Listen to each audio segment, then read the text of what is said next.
What's up, everyone? It's Q from Retro Q Gaming, and I don't even know how to open this video. And I mean, as I'm recording this, I don't even know what I'm gonna call this video. It'll probably be something funny, and hopefully, I'll have came up with a pretty witty title by the time I actually get around to it. But when I was in work today, I was talking to one of the guys who works there, and he was picking up on the way I was saying things, the terminology I was using, and how I was referring to stuff. And he just says to me, he's like, Jesus, you're a pretty hardcore gamer. You definitely deserve to be working here. And I just kind of laughed it off and was like, yeah, well, I'm not, not really surprised. So he was asking me after that, it's like, just tell me some other of your hardcore gaming war stories. And I struggled to kind of think of anything to say to him, simply because what I would used to consider something really like of a hardcore gaming story, I would just I would do stuff of that level eventually over time so often that it didn't even really seem hardcore to me. So it just kind of, it all kind of blended into the background, and I struggled to find something to tell him. But eventually I settled on one story, and this is the story I'm going to share with you today. But his reaction and just the look on his face and the reaction I got from him once I told him about it, it made me think, it's like, yeah, I have to share this with the guys on YouTube, simply because they'll probably find it as funny, shocking, or priceless just as he did. So let's jump into the story anyway. So before I got this job in GameStop, I'd been unemployed for a few years. Now, what is a few years? It's put it this way, I can't even remember the exact number. It's been a while, but yeah, I've been unemployed for a few years. I've been looking for jobs off and on. Had a couple of interviews now and again. Never really got an offer, or at least not an offer worth considering. Like I off the top of my head, I remember I got offered a job where I'd actually be making less than I would have got for being unemployed, and that's just, it's not sustainable. Like, I mean, why work for less when it's enough of a struggle as it is now? But that's a whole other topic that I don't want to get into. But eventually I managed to secure a job, essentially, kind of. We'll get into why it's kind of now in a minute. So we're looking back at the moment, and we're looking all the way back to 2013, 2 years ago, depending on your point of view, if that's long ago or not. But anyway, November 19th, 2013. So little under 2 years ago. So what happens to me? Actually, let's go back even further. November 18th, I get a phone call from a job application I had put in like a couple of days beforehand. And the guy asked me when I'm available for the interview, and I said, well, I'm pretty much anytime. So he's like, listen, well, I'm so impressed. How about we get together tomorrow and talk about it? I'm like, yeah, fine, that's cool, I can do that. So he scheduled me straight away for the next morning, which would be November 19th, the Tuesday we mentioned. And straight away, first thing, like 9:30 in the morning, I was over there. Had my interview, went pretty well. He offered me a job on the spot. I'm like, yep, that's cool, I can do that. He asked me, when can you start? I said, well, when did you have in mind? He goes, well, it'll take payroll and human resources a few days to get you set up. Would you be able to start on maybe Thursday or Friday? Now, bear in mind, this was, like I said, November 19th, 2013. This was a couple of days before the Xbox One released. And a key thing to note as well is it was 3 days before my very first anime convention to ever attend, and this is something I was excited for all year, because I'd found out about it back in like February, and I was psyched for it. This was my first one that I wanted to attend, that I found out that I actually could attend, because I'd been wanting to attend them from, God, like 10 years, from talking to all my American friends and just friends in other countries that had conventions on the regular.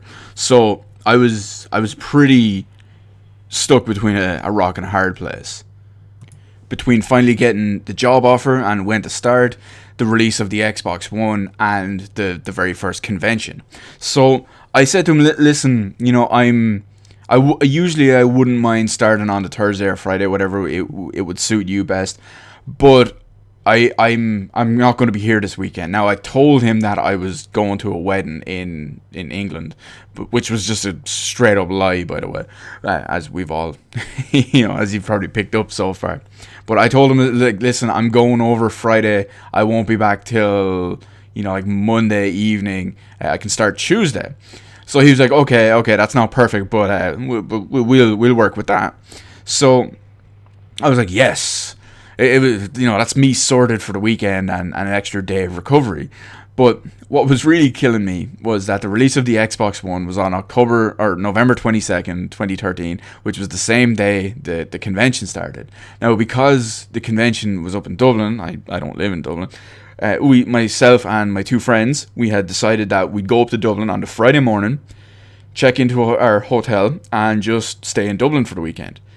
So basically, we'd be in Dublin from Friday morning-ish till Sunday night, basically. Now, what compounded all of that was 2 days later, 2 days after the job interview. So it's the Thursday night. I decide, okay, I'm going to call up one of my friends. We're going to head down to GameStop for the midnight launch of the Xbox One. I'm going to pick up my Xbox One. We're going to come back to my place for about an hour, because remember, it is a midnight launch, so I mean, it was pretty late. We got out of there fairly early. We were fairly high up the queue anyway. I think we were maybe like 6th, or probably not even that. And we got in and out fairly quickly. It was all fairly fast and fairly efficient. So we ended up coming back to my house, set up the Xbox One. We were testing it all out, having a good laugh around with everything.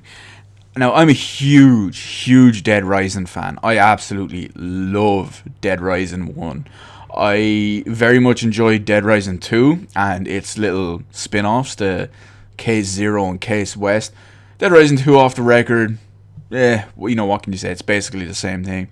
Dead Rising 3, it was still fairly decent, but it was obviously not a patch on 1 and 2. But I was super psyched, not only for a new console generation, but also to be one of those games, to be a new entry in the Dead Rising series. So I was really psyched for that. So we turned on a couple of games. We turned on Forza, because there was 2 bundles available with the Xbox One at launch here. You could get a bundle with FIFA or a bundle with Forza. So I just for argument's sake, I said, fuck it. I'll never play FIFA. I'll probably never play Forza, but there's a slightly higher chance that I'll play Forza over FIFA. So we tried out Forza first because, I mean, we'd seen all the graphics and all in, magazines and websites and videos and presentations and screenshots and all. So we tested out Forza for a little bit. We also tested out Killer Instinct, actually. That was a download. But we tried out all that, and then the main thing came, which was Dead Rising. So we turned on Dead Rising 3. I started playing it. I didn't get to play it that much. I think I played it for like 20 minutes maybe. Because at this point it was getting late. It was coming up on 1, maybe 1:30 in the morning, and I had to be up at like 8 or 9 in the morning for a train to Dublin and all. So I didn't want to stay up too late. But we were playing all that anyway. You get the gist of what I'm getting at here anyway. So he went home. I shut off the Xbox. That was obviously the Thursday, just after Thursday midnight. And yeah, I went to bed. Got up the next morning and absolutely raged that I couldn't play my brand new Xbox One. Packed my bag, or maybe I had it packed already, I don't remember, and headed for the train station. Went away for the weekend. So fast forward to Sunday night, and we're coming home and from the convention in Dublin, and I'm just still completely jonesing to play my Xbox One and Dead Rising 3. So I get home Sunday night. I don't even think I unpacked my bags, actually. I think I just kind of threw them around and left them to lie down or lay down or whatever for 2 or 3 days because I was just so exhausted. I mean, for anyone who out there who's done the traveling and been to conventions and all, it's still pretty exhausting. I mean, you're on the go for 12 plus hours a day. and all the stress of all that as well, and it's just it gets a bit much. But anyway, so I get home on the Friday, or not the Friday, on the Sunday night, and I'm pretty tired. So first thing I do is I throw all that stuff down, and then I hit the shower. And then once I'm out of the shower, what I do is I'm straight onto the Xbox One for a couple of hours for the rest of the night. Now, I was still exhausted, so I couldn't do my usual stay up all night kind of thing playing. So that's Sunday night. I hit the bed. I wake up Monday morning. I'm on the Xbox One and Dead Rising 3 pretty much all day. Now, at this point, the bug has hit me. The Xbox One, new game, new console, new entry in a series I really enjoy. It's hit me, and it's hit me pretty hard. I'm smitten. I'm smitten. So I go to bed Monday night, thinking, okay, I'm due to start work tomorrow, Tuesday morning, and yeah, fair enough. I'll worry about that. Tuesday morning, I wake up, and I just think, fuck this. I get out of bed. I hit my Xbox One. I turn my phone off. About 12 hours later, I'm still playing my Xbox One. So I basically gave up that job. It was an easy job, mind you. It would have been a great enough job. It was basically a copy and paste of my exact previous job, just in a different chain of stores. And yeah, I pretty much gave up full-time employment. They'd offered me it was a bit above minimum wage plus commission on every sale, and I think it was advertised as like 38 hours a week. So I would have been pulling in a decent amount. Like I would have been pulling in a bit more than, decent minimum wage. And I know in sales I was good. Like my previous job, I was pulling in almost double my basic wage every week, simply because I was good at it, and technology is what I do. So I basically turned all that down for my Xbox One. Looking back at it now, just reciting it just like this, it might seem crazy to some people, but I mean, if you've watched any of my videos or you've just listened to any of the random crap I say, you'll understand that my heart was in the right place. My head probably wasn't, but my heart was in the right place. Do I regret it? Off and on, over like the last 2 years, I've regretted it maybe about 5 times.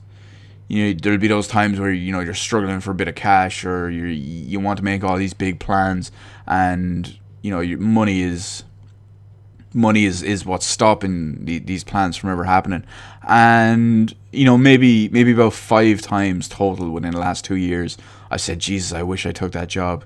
But what can you do? And well, you can take the job instead of staying home playing your Xbox One the whole time. But anyway, for like 2 years after that, I kind of had issues getting a job. You know how it is, and the economy is crap. Companies have their absolute pick of the litter because they've got 400 people applying for one job. So obviously they can set extremely high requirements and do some bullshit. But yeah, you know how it is, and it worked out all in the end. I mean, now I have another job. I have a job in GameStop, and this one is local. The previous job that I turned down kind of for the Xbox One, it was in the next town over. Wouldn't have been too much of a hassle to get to. It would have been a little bit of a pain for like the first couple of weeks, simply because I didn't really have disposable income, so I couldn't tax and insure my motorcycle. But I would have just taken the bus over. That might sound complex or anything. I know the bus system if you're listening from the US, is the public transport system is just crazy over there. But it's a little bit different here anyway. So it's considerably easier and more common than you may think. But it would have been fairly easy for the first little bit. But this job I have now in GameStop, it's literally a 10-minute walk from my house, so it's that worked out anyway. But yeah, that's pretty much the the I won't call it the life lesson from Q, but it's the that's my take on it. Is it a hardcore gamer story or a hardcore gaming story? Yeah, it's up for debate. Some people might say yes, some people might say no. But I find it to be when when I say it to other people who maybe don't know me as well as some of the people. Like, I mean, my friends, the people I actually know and all that I've known for 10 plus years, these people aren't they're not faded by this at all. I mean, they hear this kind of thing. I was like, I'm not surprised. But when I say this to other people who don't know me as much, the reaction I get and why this one seems more extreme and more hardcore as a gamer and gaming related story is this is why I chose this one, really. So let me know in the comment section below what you think about if I did the right thing or not. If you think I was crazy, if you think I was a lunatic to turn down full-time employment for the urge to play my Xbox One, if you think I did the right thing, hint hint, the answer is yes, I did the right thing. But let me know anyway if you agree or disagree with what I done, what you may have done differently or whatever. But one of the main things I want to hear in the comment section below is I'm looking forward to huge, massive comments, which are basically essays looking for the most crazy and hardcore thing you've ever done. I mean, like, I've bled while playing games. I've played games so much, but this is a bigger, more adventurous story. But let me know what the most hardcore gaming story or gaming anything you've ever done is. I'm looking forward to these huge big comments and these massive essays in the comment section, simply because yes, despite how long they may be, you could put down a 500 or 5,000 word thesis. I would read all of it as long as it's on topic. But so let me know all that anyway in the comment section below. Hit the like button, hit the subscribe button. You can follow me on Twitter, details in the description below. Thank you for watching, and I'll see you in the rest of the videos in my channel.